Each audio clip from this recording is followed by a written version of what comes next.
Bismillahirrahmanirrahim. Assalamualaikum warahmatullahi wabarakatuh. Para sahabat Rasulullah Shallallahu Alaihi Wasallam dianggap sebagai orang-orang yang paling utama setelah para nabi dan rasul. Allah SWT telah mengistimewakan mereka dengan menjadi sahabat Rasulullah Shallallahu Alaihi Wasallam serta pendukung beliau dalam menyebarkan dakwah Islam. Dengan izin Allah, mereka menjadi orang-orang yang ikhlas, beriman dan berjasa dalam menyebarkan dakwah Islam serta berjihad fi sabilillah. Allah pun memuji mereka dalam kitabnya yang mulia. Seorang muslim yang mengetahui betapa besar cinta Allah kepada golongan manusia ini tentu juga akan mengetahui keutamaan mereka sebagaimana yang disebutkan oleh Rasulullah SAW ketika memuji mereka. Rasulullah SAW terbiasa mencintai mereka dan selalu berbicara dengan mereka dengan penuh kasih sayang. Dalam video kali ini, mari kita simak bersama-sama kisah seorang sahabat yang melakukan sesuatu yang sangat janggal sehingga dia mendapat ganjaran sebuah pohon kurma dalam surga. Silakan simak video ini sampai selesai.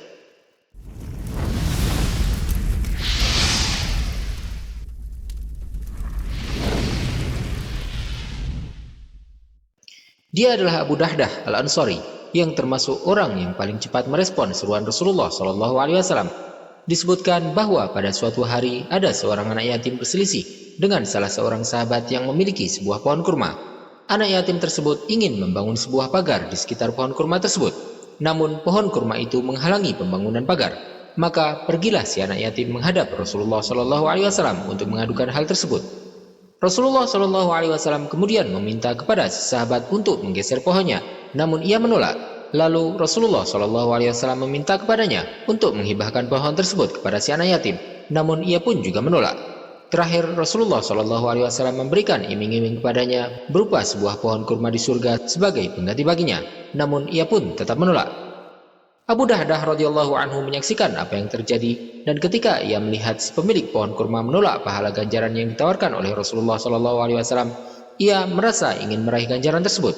Maka ia pun menawarkan sebuah kebun kurma kepada si pemilik pohon sebagai pengganti untuk sebuah pohon kurma miliknya. Terdapat banyak hadis yang menceritakan peristiwa ini. Salah satunya adalah sebuah hadis yang diriwayatkan oleh Imam Ahmad, Ibnu Hibban, Al-Hakim dari Anas radhiyallahu anhu. Ia berkata, ada seorang lelaki yang berkata, "Wahai Rasulullah, sesungguhnya si fulan memiliki sebuah pohon kurma dan saya tengah membangun sebuah pagar yang melewatinya. Tolong perintahkan kepadanya untuk memberikan pohon tersebut kepadaku hingga aku dapat membangun pagarku melewatinya." Maka Rasulullah SAW bersabda kepada si pemilik pohon, "Berikanlah pohon tersebut kepadanya, maka bagimu sebuah pohon kurma di surga." Namun ia menolak. Maka datanglah Abu Dahdah seraya berkata, "Tukarkanlah pohon kurmamu ini dengan kebunku ini." Setelah ia melakukan itu, dia pun mendatangi Rasulullah SAW dan berkata, "Wahai Rasulullah, sesungguhnya aku telah menukarkan kebunku dengan pohon kurma tersebut." Lalu ia berkata, "Kini kuberikan pohon itu kepada engkau." Maka Rasulullah SAW bersabda, "Alangkah banyaknya tandan buah kurma yang dimiliki Abu Dahdah di surga kelak." Rasulullah SAW mengulang berkali-kali pujiannya tersebut. Lalu ia pun datang menemui istrinya yang sedang berada dalam kebun kurma yang telah ia jual tersebut. Ia berkata, "Wahai Ummu Dahdah, keluarlah engkau dari kebun ini, karena aku telah menukarkannya dengan sebuah pohon kurma di surga." Istrinya pun menjawab, "Sungguh ini merupakan sebuah jual beli yang sangat menguntungkan." Imam Muslim meriwayatkan sebuah hadis dari Jabir bin Samurah bahwa dia berkata, Rasulullah SAW mensolatkan jenazah Ad-Dahdah. Setelah itu beliau diberi kuda yang tak berpelana. Kuda itu kemudian diikat oleh seseorang hingga Rasulullah SAW pun menaikinya dan berjalan pelan. Sementara kami berjalan mengikut di belakang beliau. Salah seorang lelaki dari kaumnya berkata, "Sesungguhnya Rasulullah SAW bersabda, alangkah banyaknya tandan kurma yang tergantung di surga yang akan diberikan untuk Ibnu Dahdah." Syu'bah sang perawi hadis tersebut berkata, "Untuk Abu Dahdah." Imam Nawawi rahimahullah berkata, At-Tabrani juga meriwayatkan sebuah hadis dalam Al-Kabir dengan sanad yang lemah dari Ibnu Mas'ud bahwa dia berkata, ketika turun firman Allah, "Man dzalladzi yuqridullaha qardan hasana?" Siapakah yang mau memberikan pinjaman kepada Allah dengan pinjaman yang baik? Abu Dahdah berkata, "Wahai Rasulullah, apakah Allah menginginkan pinjaman dari kami?" Rasulullah SAW menjawab, "Benar wahai Abu Dahdah." Ia pun berkata, "Perlihatkanlah tangan Anda." Maka Rasulullah SAW pun memberikan tangannya kepadanya. Ia kemudian berkata, "Sesungguhnya aku telah meminjamkan kebunku ini kepada Robku, dan di dalam kebunku ini terdapat 600 pohon kurma." Lalu ia datang ke kebun itu sambil memanggil istrinya yang tengah berada di dalam kebun. "Wahai Ummu Dahdah," istrinya pun menjawab, "Ada apa?" Ia berkata, keluarlah, karena sungguh telah kupinjamkan kebun ini kepada Rabbku.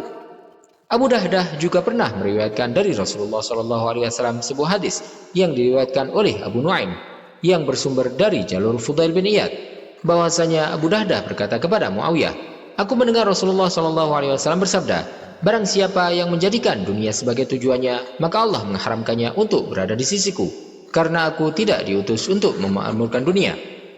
Di antara perkataan Abu Dahdah adalah sebagaimana yang diriwayatkan oleh Al-Waqidi dari Abdullah bin Amir, bahwasanya ia berkata, Sabit bin Dahdah berkata pada perang Uhud ketika barisan kaum muslimin tengah porak-poranda, hai orang-orang Ansor, dengarkanlah aku, seandainya Muhammad telah terbunuh, maka Allah Maha Hidup, tidak akan pernah mati, berperanglah untuk agama kalian.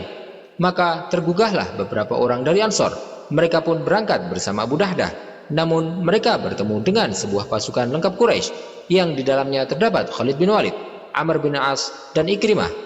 Khalid bin Walid melempar tombaknya dan berhasil membunuh Abu Dahdah. Orang-orang yang bersamanya pun turut terbunuh. Abu Dahdah terlibat dalam perang Uhud dan gugur sebagai seorang syahid akibat tertusuk tombak Khalid bin Walid. Ada pula yang menyebutkan bahwa ia wafat di rumahnya ketika Rasulullah SAW pulang dari perjanjian Hudaibiyah. Ketika ia wafat, Rasulullah SAW memanggil Asim bin Adi dan berkata, apakah ia masih kerabat kalian? Ia pun menjawab, bukan. Lalu harta warisannya diberikan kepada anak saudari perempuannya, yaitu Abu Lubabah bin Al-Munzir. Dalam riwayat dari Jalul Uqail dari Ibnu Syihab secara mursal disebutkan bahwasanya Sabit bin Dahdah biasa dipanggil dengan Abu Dahdah.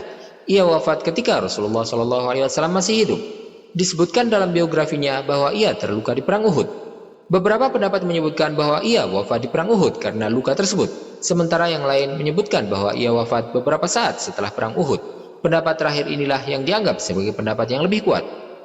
Wallahu ta'ala a'lam wa sallallahu wa sallam wa baraka ala sayyidina Muhammadin wa ala alihi wa sahbihi ajma'in.